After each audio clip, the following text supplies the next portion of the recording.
بعد عید کے موقع پر فرماتے ہیں انما ہوا عید، عید اس کے لیے ہے، عید کا مطلب کیا ہے؟ خوشی، عید اس کے لیے ہے لمن قبل اللہ صیام، جس کے روزے قبول ہوئے، جس کے روزے قبول ہوئے ہیں اس کے لیے عید ہے، تو جس کے روزے قبول نہیں ہوئے اس کے لیے عید نہیں۔ اس کے بعد وشکر قیام، اس کے بعد جس کی نمازیں قبول ہوئی ہے، جس کی نمازیں قبول ہے اس کے لیے عید ہے۔ پہلے فرماتے جس کی روزے قبول ہے اس کے لیے عید ہے، اور جس کی نمازیں قبول ہے اس کے لیے عید ہے، اس کے لیے عید ہے۔ اس کے بعد فرمایا وَكُلَّ يَوْمٍ لَا يُحْصَى اللَّهُ فِيهِ فَهُوَ عِيدٌ، فرمایا جس دن ہمارے نامہ اعمال میں، جس کے نامہ اعمال میں جس دن کوئی گناہ نہ ہو، کوئی گناہ جس کے نامہ اعمال میں جس دن کوئی گناہ درج نہ ہو جائے اس دن اس کے لیے عید ہے۔ لیکن اگر کوئی شخص ایسا ہو جو عید کے دن بھی گناہ میں مبتلا ہو جائے تو اس کے لیے پھر وہ عید نہیں رہتی، اس کے لیے وہ عید نہیں۔ اگر عید نہیں ہے لیکن کوئی ایسا دن ہے جس دن اس کے نامہ اعمال میں کوئی گناہ درج نہیں ہوا ہے تو مولا متقیان علی بن ابی طالب علیہ السلام فرماتے ہیں وہ دن اس اللہ کے بندے کے لیے عید کا دن ہے، وہ دن اس اللہ کے بندے کے لیے عید کا دن ہے۔ عزیز و دوستو، ابھی ہم نے آپ کے سامنے نماز پڑھ رہے تھے، سورہ حمد کے بعد کون سا سورہ پڑھا؟ سورہ اعلیٰ۔ اس میں ایک آیت کا ذکر ہے قد افلح من زکاہا، یہ سورہ شمس دوسری آیت، جو دوسری جو ہے اس میں پہلے بھی ہے قد افلح من زکاہا، اور دوسری میں کیا ہے؟ قد افلح من زکاہا، سورہ شمس میں۔ بے شک وہی لوگ کامیاب ہوئے، رستگار ہوئے، وہی لوگ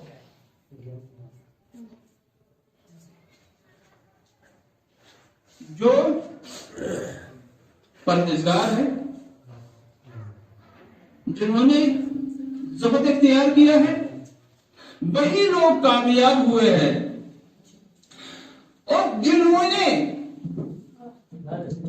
عید کے ماہ رمضان کے دن گزر گئے، پہلے ماہ رمضان سے لے کر 29 ماہ رمضان تک یا 30 ماہ رمضان تک، ابھی 29 دن ہوئے، 29 ماہ رمضان کا مہینہ ہے، 29 کا ہوا یہ مہینہ، تو یہ 29 دن گزر گئے لیکن ابھی وہ پرہیزگار نہیں ہوئے، ابھی وہ پرہیزگار نہیں ہوئے، تو اس کے لیے پھر عید کا دن نہیں ہے۔ عید اس کے لیے ہے جس نے زحمتیں اور مشقتیں ماہ رمضان میں اٹھائے، روزوں کے ذریعے سے، عبادتوں کے ذریعے سے، دعائیں پڑھ کر رات میں بیدار رہے، رات میں بیدار رہے، راتوں میں کم سوئے، عبادتیں کی، دن میں روزے رکھے، اور روزوں کی حالت میں اپنے اہل و عیال کے لیے روزی بھی کماتے رہے۔ اتنی زحمتیں اٹھانے کے بعد، اتنی مشقتیں اٹھانے کے بعد اگر وہ پرہیزگار نہیں ہوئے تو اس کے لیے عید کا دن نہیں ہے۔ اگر اس کے دل میں خوف خدا پیدا نہیں ہوا تو اس کے لیے عید کا دن نہیں ہے۔ اگر اس کے دل میں خوف خدا پیدا نہیں ہوا تو اس کے لیے عید کا دن نہیں ہے۔ بے شک اس شخص کے لیے عید کا دن ہے جس نے خوف خدا حاصل کیا ہے ان دنوں میں، جو پرہیزگار ہوئے ہیں، جس نے تقوی اختیار کیا ہے۔ کیوں؟ اس لیے کہ وہ آیت ماہ رمضان المبارک میں جس کی ہم تلاوت کرتے ہیں کہ تمہارے اوپر روزے لکھ دیے گئے ہیں، اور آخر میں جیسے تم سے پہلے والوں پر روزے لکھ دیے گئے ہیں، واجب کیے گئے ہیں، اور محاصر کیا ہوتا ہے کلام کا؟ لعلکم تتقون،